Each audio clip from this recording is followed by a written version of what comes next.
Dear God. What you have just witnessed is a dust storm, a terrifying cloud of loose sand and dirt particles. I'm Spud, sand specialist, here to tell you a little more about these dangerous weather formations. Dust storms form mainly due to high wind speed flowing over particles of the sand. These particles are whipped through upwards out of the ground and twirl around. Due to the twirling, the sand becomes smaller and smaller, eventually becoming dust. Dust storms are very deadly, and the ideal weather conditions for a dust storm is high wind speed, dry conditions, and of course, lots of sand. Besides these conditions, dust storms are also caused by drought and bad farming techniques that loosen up the ground, resulting in looser soil. Dust storms overall can be predicted.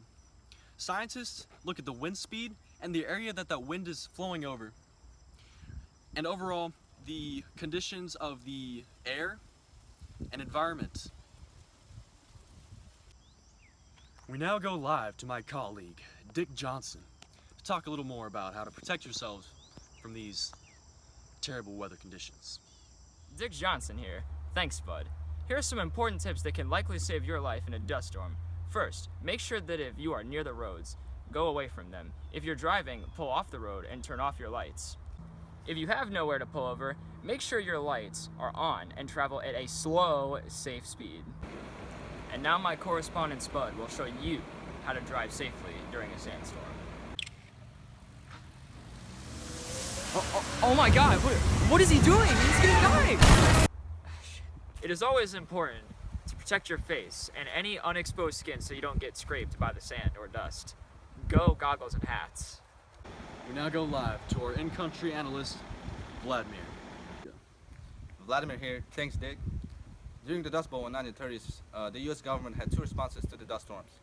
They have created agencies that would lift financial burdens of people who were affected by the storms. They also provided subsidies and purchased subprime land to give money to the farmers and restore grasslands over farmed wheat fields. We now go live to my twin brother, Abu Bakr Jadoon. Спасибо, Владимир. Абу Бакр Жадун здесь. Пыльная песчаная буря – атмосферное явление в виде переноса больших количеств пыли, частиц почвы песчинок ветром с земной поверхности. Слой высотой несколько метров со значительным ухудшением можно заметить, что песчаное поле... That's all for today for our breaking news weather report. Stay safe. Signing off, I'm Spud.